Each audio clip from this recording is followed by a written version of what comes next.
Hey guys, I hope y'all had a great Thanksgiving.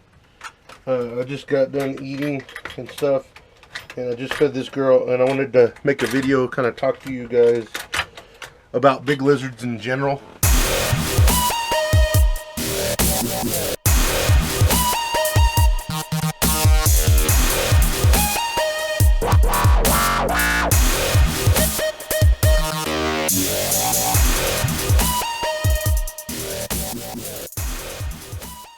And show y'all my big lizard.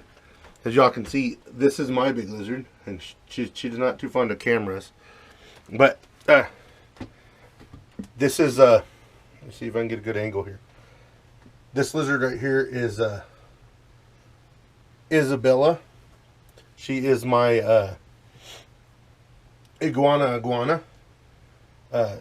She's still shedding a little bit right here, and I wanted to talk to you guys about general lizard care for big lizards. I had somebody ask me if I could do a video on what wouldn't be considered a starter lizard, like a beginning lizard.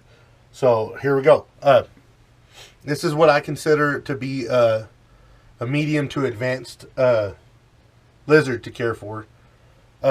She's an iguana, and when I got her, she's actually a rescue.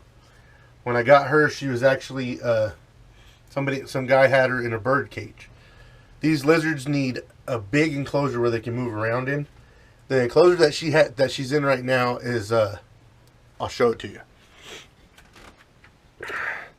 That's it, guys.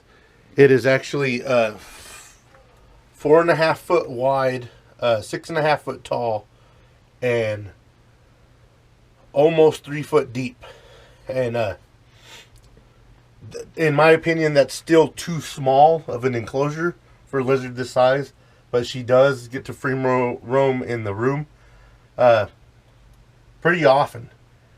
She hasn't been getting to free roam here lately because she's in season, and when iguanas are in season, especially females, they search for places to lay their eggs. And I'd rather have her do it in her enclosure than, you know, a month down the road start smelling something nasty and it's her eggs, because that's happened before. They will lay eggs, and if they're infertile, they will literally rot, and it stinks bad. I've had her long enough where, and when she's in season, she looks for a place to lay her eggs, but she hasn't yet. She's been absorbing her eggs, which in my opinion is a good thing, because my other iguana, whenever I thought it was a male, and it turns out it was a female, even though he looked like a male, and he literally laid eggs, and I didn't find them for a few weeks, and they stunk, and I had to throw away the rug and stuff that he laid them under. Anyways, guys, what makes these guys so advanced, besides their cage, is they do require a lot of humidity. Like right now, I'm sweating like crazy being right here by our enclosure. Stuff like water dishes near where the heat lamp is, or the heat source. You're being sweet today, aren't you? Being sweet today. Just being a sweet girl. Yeah. Like a water dish near the heat source will cause a little bit of humidity. I do mist her cage quite often. I did have a humidifier in here, but it's not. I had a whole room humidifier, and I had it stuck in her cage. And she liked to attack it and poop on it, so it ended up coming out. And then I got a smaller Vicks hot humidifier, and it just flat out quit working, so I've just been misting her, and that seems to be working pretty good. I did, when I originally built her enclosure, I did have the full room humidifier in here, and it was pretty gloomy in this back bedroom back here. I actually covered her cage with tarp, because I had built it out of this plastic chicken wire stuff, and then it's just got mesh. This mesh, guys, is actually a door panel. I don't know if you've seen the big Reptibreeze enclosures. Whenever I got her, all I had was a big Reptibreeze enclosure from my old plated lizard that I had, and I literally used one of the walls of it to put up there, and it ended up working out pretty good.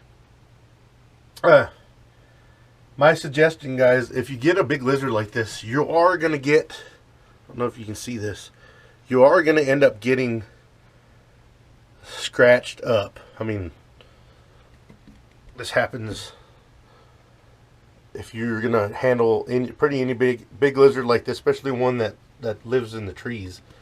These iguanas do live in the treetops over water.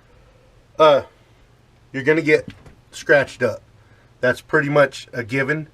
If you are thinking about getting an iguana, try to get them when they're a little bit older so you know what sex they are. And I would say opt for a female, because the males do get turn into pretty bad jerks whenever it's breeding season. They'll charge the enclosure and try to break the door down, and they act pretty bad. These guys, I know a lot of people think, oh, cool, an iguana, and this one looks real sweet. If she does act like a jerk every now and then, if you do happen to get bit by an iguana this size, you're probably going to have to go to the hospital and get stitches. I mean, that's a given. If you are thinking about getting anything big like a monitor, any kind of monitor lizard, their teeth are exactly the same as these guys. They look like shark teeth. They're bad. Keep that in mind, guys.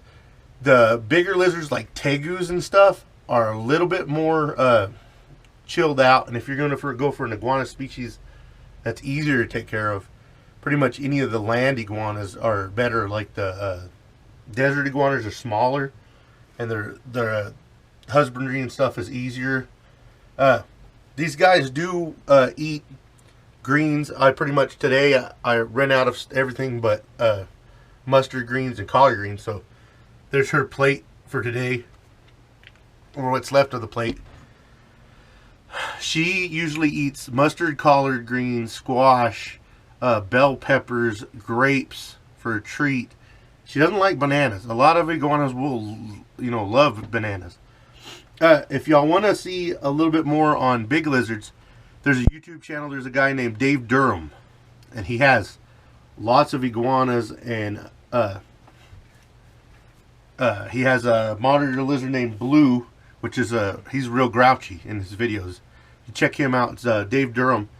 Guys, if you want to know any more information on a specific lizard, I suggest you Google it, man, because when I got her, I had already owned an iguana. I owned an iguana for almost 16 years, and he was pretty old, and I ended up giving him away.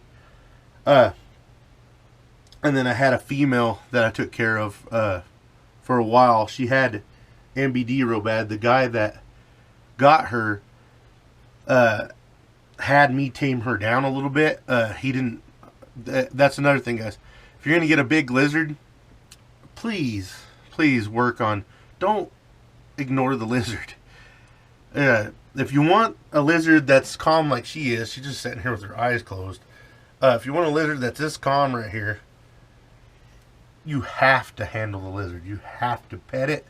You have to talk to her. You have to let her know that the lizard know that you ain't gonna hurt it. Same things with snakes. I have Ziggy, my red-tailed boa is pretty jerky, but she's a baby. Almost every snake, python-wise anyways, besides, some ball pythons, do not act tame whenever they're babies. Anyways, guys, there's a look at Isabella and talking about, big lizards. Like I said, look up the husbandry and stuff, because like tegus get a lot bigger than she is, and she's about 5 foot long from her snout to her tail, the end of her tail. Look up the husbandry, because like tegus, pretty much your best bet with a tegu would be give them a real nice area to bask in, and If you have the room, man, let them be a dog. You know, let them run around the house. These guys are a little bit more advanced. You have to cut their nails very often. I mean, really often. I will trim her nails up, and she will grow her nails back. I don't know if you can see her nails. Those right there are, they will dig into you. They're like ice picks. She will grow her nails back damn near weekly. So every week I'll cut her nails, and she will grow them back. And just some advice, guys, about do a lot of research on the animals that you're wanting to keep. That way the animal's happy and you're happy. And like I said, if you want to get a big lizard, research it. She is one of the animals that I keep. The snakes, no problem. I mean, snakes are snakes. You set up their enclosure and set it up correctly and pretty much feed them every now and then and spot clean their enclosures. These guys need a lot of attention. If I ignore her a couple days, she gets pretty pissed off. She seems to have bonded with my prairie dog, because my prairie dog's cage is right next to her enclosure, and they can see each other, and they seem to like sit there and chatter at each other and stuff.